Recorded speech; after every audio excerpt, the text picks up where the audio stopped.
A SportsBeat presentation. Game Night Live kicks off now. Brought to you by Granite Credit Union. And hi there, everybody. Welcome to Game Night Live. Glad to have you aboard. All right, week 2 of the high school football season in the books now. And it all starts with that power matchup, maybe of the season. We've been talking about this a lot and for a long time. Number 1 Bingham versus number 2 East, a rematch of last year's 6A state championship. Would the game live up to the hype? Well, the answer is no. Bingham is still the bully in the state of Utah.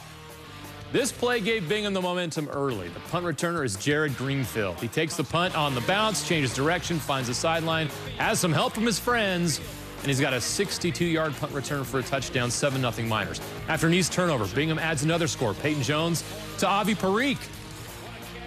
14-0 Bingham after 1. They add to the lead in the second quarter. Jones to Andrew Wimmer, filling in for Braden Whistler.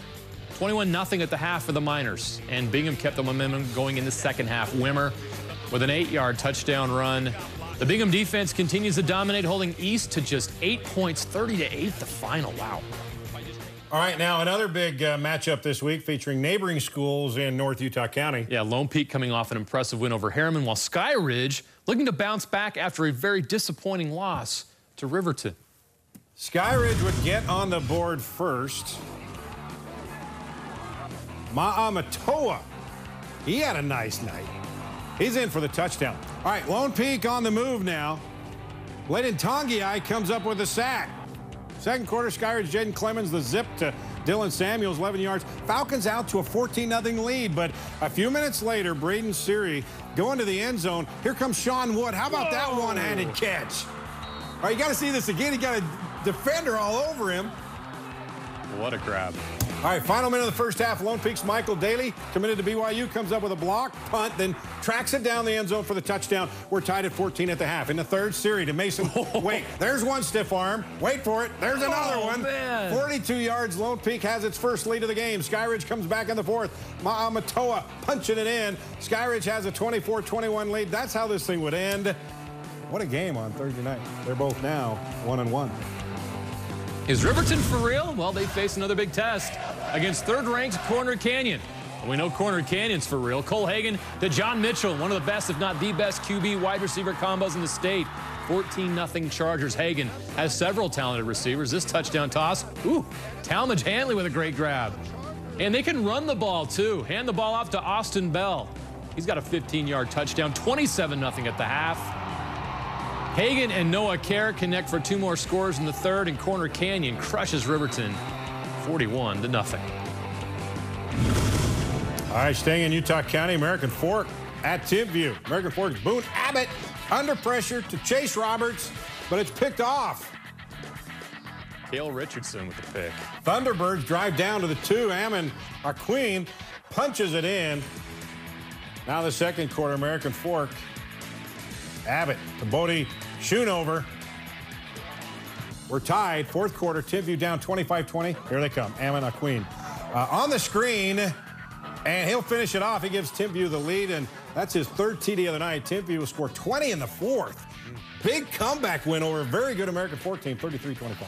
All right, the Roy Royals looking to go 2-0 without their head coach, Fred Fernandez. He underwent open heart surgery just 2 weeks ago. I talked to him a couple days ago. He says he feels 20 years younger, but he's not ready to resume daily coaching duties. Freddie was in the press box last night watching his Royals host Weber in the annual Shield game. Can't stay away. Won last year's Shield game. Second half, Weber down 18-14. Cole Hogan to Hudson Skank, but he can't make it to the end zone. He's brought down at the 5, and Roy defense would hold from there on. So Izzy Gordon, he carried the Roy offense over 100 yards in the second half. This guy's good, but here late in the fourth, he's brought down, and his ankle doesn't go the right way. Yeah. He had to leave the game with an injured ankle. We wish the best for him. He is a good one. Now, Roy wins this thing 25-14. The Roy assistants said that Fernandez was coaching from the press box, but the head coach said, nah, I'm just watching. Well, I'm not really doing a whole lot of coaching, but I got a hell of a staff that's coaching their butts off. And and I'm real proud of them, and I'm proud of these kids to come up here with some adversity and get the shield back. Awesome. Yeah, I don't believe him. As far as the doctor knows, he's not coaching.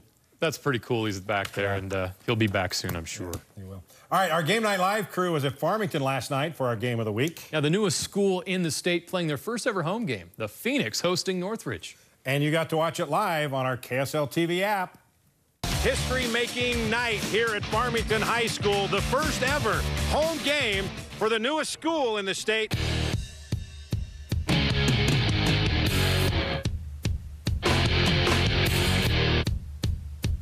Kobe Browning out of the pistol. He wants to go to the end zone. Now he does. One-on-one coverage. And contact, caught, touchdown. Yes, yeah, it is. Otto Tia. After 1 quarter of play, it is Northridge 7 and Farmington nothing. Here we go. 4th down and goal for the Knights at the 7-yard line. Kobe Browning to the end zone. Touchdown. Guess who? Carson Stokes. Farmington trying to get something going here before the end of the half. 1st and 10 at the 43-yard line. Everson's got a man across the middle inside the 40. Jeanette's Jude Cantrell again. 1:31 left. Ryan Marks, 44-yard attempt. It's blocked, and this thing is going to go back for a touchdown for Northridge. Wow. What a play by the Knights. Otto Tia. Did you even know that you had it in your hands when you blocked it? No, so like it hit me, and then it hit me, and I just felt something in my hand, and I was just like, oh, it's the ball.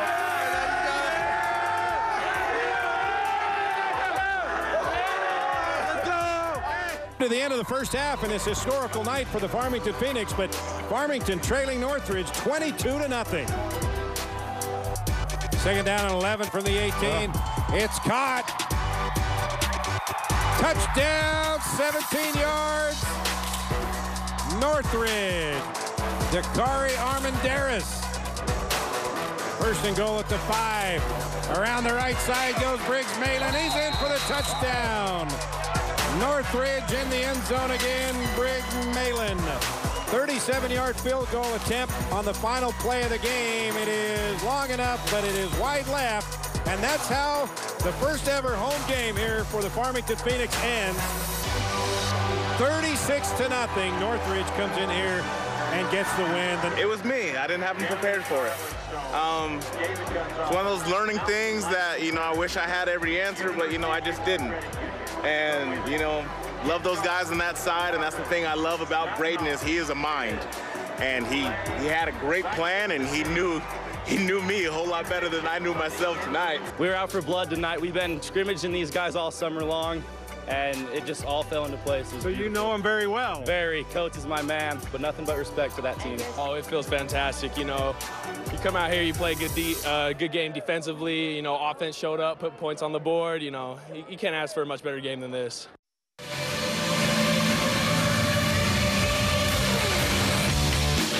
All right, this Friday night, our Game Night Live crew will head to Cottonwood. The Colts hosting Kearns. You can watch the game live on our KSL TV app. If you don't have the app, Jeremiah, it's very simple. Just go download it for free. It's free. All right, last night, Kearns looking for a 2-0 start. So was West Jordan. Look at these guys. Seeking revenge after last season, they lost to Kearns. Down 7-0, the Jags tied up in the first. Oakley copped to Cameron Blackard for a 44-yard touchdown. Kearns takes the lead right back. Quarterback Dakota Lind on the keeper. But West Jordan would take control in the second quarter, outscoring the Cougars 23-0. This is David Moctezuma. A 43-yard catch and run. Set up a touchdown. The Jags cap off their huge quarter with a touchdown toss. Kopp to Blackard again. And West Jordan scores a lot. I want to see that a lot this year. It'll happen again. West Jordan with an impressive 48-26 win. Fremont at Pleasant Grove, third quarter. Pleasant Grove's Porter Connors picks off Mitch Statford. Pleasant Grove up 36-7. And they were looking to tack on some more. Jake Jensen to Dane Christiansen. Bingo, and Christiansen, one of his 5 TDs on the night. Next drive for Fremont, looking for the big play, and here it comes. Bradford to Jackson Whitney. 52 yards, but PG would come away. with the win, 43-22. All right. Highland making the trip to St. George to take on Pineview. The Rams take the lead in the second quarter. Sit back and watch and enjoy this 90-yard catch and run. But Pineview would respond with this. Dallin Brown. He's got wheels. He's got the edge, and he's got a touchdown. It was 17-14 at that point. And then Pineview takes advantage of a Highland turnover. Fumble! That was easy. Pineview upsets Highland 45-30. Green Canyon shocked Pineview last week, hosting Bonneville in week 2. Wolves strike first. Joe Dygert at quarterback. McKay Jorgensen, the receiver. It's a 67-yard touchdown. Second quarter, another explosive play in the pass game. Dygert to Jake London. 52 yards. It's 14-0 Wolves. Bonneville had some explosive plays, too. This is Mitchell Price. Oh, he trucks the safety, and he's gone. It's a 66-yard touchdown run. Price was right. The Price was right on that one. Things getting a little chippy in this one. Watch out. A little extracurricular activity. A little pushing and shoving, and, ooh, that's really not good. Pace yourself, guys. It's only week 2. Green Canyon keeps racking up chunk yardage in the pass game. Bonneville's DBs must be exhausted. Dygert to Jorgensen again. He had 167 yards and 3 scores. Bonneville would actually rally and win this game, though. Carter Harwood to Ty Stark, 37 yards. They outscored Green Canyon 21-0 in the second half to get the win. Ridgeline hosting Snow Canyon. Snow Canyon up 13-10 at the half. Ridgeline trying to take the lead after a block punt. Brick Jackson to Chance Parker. They do. 16-13 Riverhawks. Snow Canyon in the red zone on 4th down. It's stripped by Cameron Dahl, and Junior DeMooney picks up the loose ball. Nice return there. Fourth quarter, Ridgeline putting the game away with a double pass. Chance Parker to a wide open Hayden Bowen. 42 yards for the score. Ridgeline outscores the Warriors 19-0 in the second half to win it. Can I just give a shout out to all of our photographers across the state? Great work this week, awesome as always. Stuff. So there you go. Hey, we have plenty more rivalries to talk about for week 2, and a touching tribute from one rival to another. We would like to take time to recognize an extraordinary young man. Yeah, it's more than just a rivalry tonight. We'll show you this touching moment coming up next. All right, welcome back to Game Night Live. A touching tribute between rivals last night in Brigham City. Box Elder and Bear River. Judd Miller, former Bear River player, drowned while swimming in Hiram Reservoir back in May. Yeah, Judd's parents, Kirk and Marie, were in attendance at the Box Elder football game, and the team presented them with a gift before kickoff. On behalf of the Box Elder Bees, we would like to take time to recognize an extraordinary young man that Kirk and Marie Miller raised. Judd Miller, number 4, was full of life, a contagious laugh, and a smile that went on for days. He didn't care what side of the field you were on, he considered you a friend. Judd left an impact on all the lives he came across and will never be forgotten. Kirk and Marie, we wanted to show our support for you and your family. We may be rivals on the field, but we are always friends off the field. I grew up with Kirk. What a moment. Yeah. Impressive, classy move, though, from the Box Elder Bees. Jeremiah, rivalries are fun, but life and being human, much more important, right, than a game, and the Bees showed us something very special last night. And out of the game, the 98th Golden Spike game. First quarter, Trent Dixon cuts his way through traffic and scores on a 22-yard rush to give Box Elder the 7-0 lead. The second quarter, Box Elder now up 16-0, and Bear River gets something going. Brody Brown finds Number Braxton 4, Jepson Judge number. in the flat. That's cool, 16-7. Third quarter, Hark Buchanan delivers a strike to Connor Stevenson in the end zone. It's 22-7. Final minute of the game, Bear River trying to make something happen, but Skylar Laurenti picks it off, and he's going to take it the other way. Box Elder, they took back the Golden Spike with a 29-7 victory. All right, let's keep the rivalries going. Springville and Spanish Fork, 92nd meeting. We've remembered them all. Springville's won 5 straight over Spanish Fork, looking to end that streak. Or continue. Yeah, Springville, hot out of the gates. Peyton Murphy hooks up with Trey Hillstead. 63-yard, what is it? Touchdown. Touchdown. All right, late in the first, Kimball Morley. And that is another touchdown. Noah Conway with a couple scores there. Right there. It was 17-14. Now up 10 in the fourth. Spanish Fork with the dagger right there. That was a 61-yarder. The Dons close the door, and they ring the bell in this rivalry. All right, Davis County showdown between Davis and Viewmont. Second quarter of the darts, Alex Foster with the block kick, and it's recovered in the end zone. Later in the quarter, Spencer Ferguson.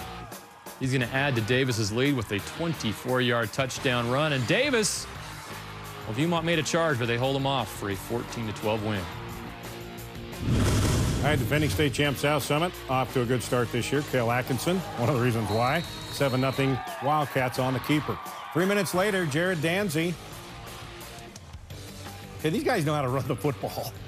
They know how to run an offense. Yeah, 14-0 Wildcats. Last play of the second quarter. There we go, Atkinson. And guess who? Jared Danzy. South Summit with a 20-0 lead at the halftime, and they would hang on for the win over the rival Morgan, 20-14.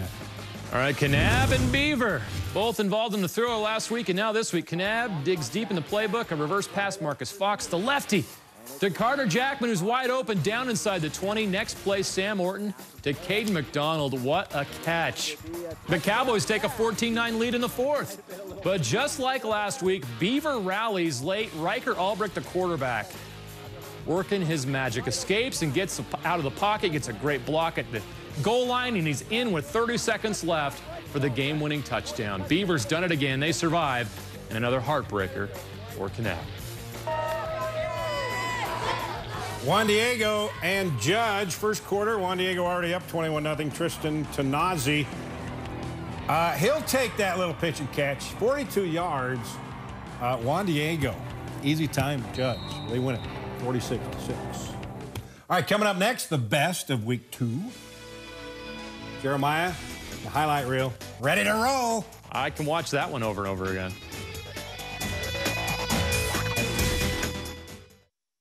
All right, projectors all loaded up and ready to roll now. Yeah, it's the best images of week 2 in the Utah high school football season. The latest highlight reel's ready, and it is delicious. Eat up.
All right, good stuff there. I love it. We're not done yet. No, we're not. Your chance to vote for the best play of week 2 coming up. You think this will be it? The Block kick, doesn't even hit the ground. Well, that's one. You'll see the other nominees next.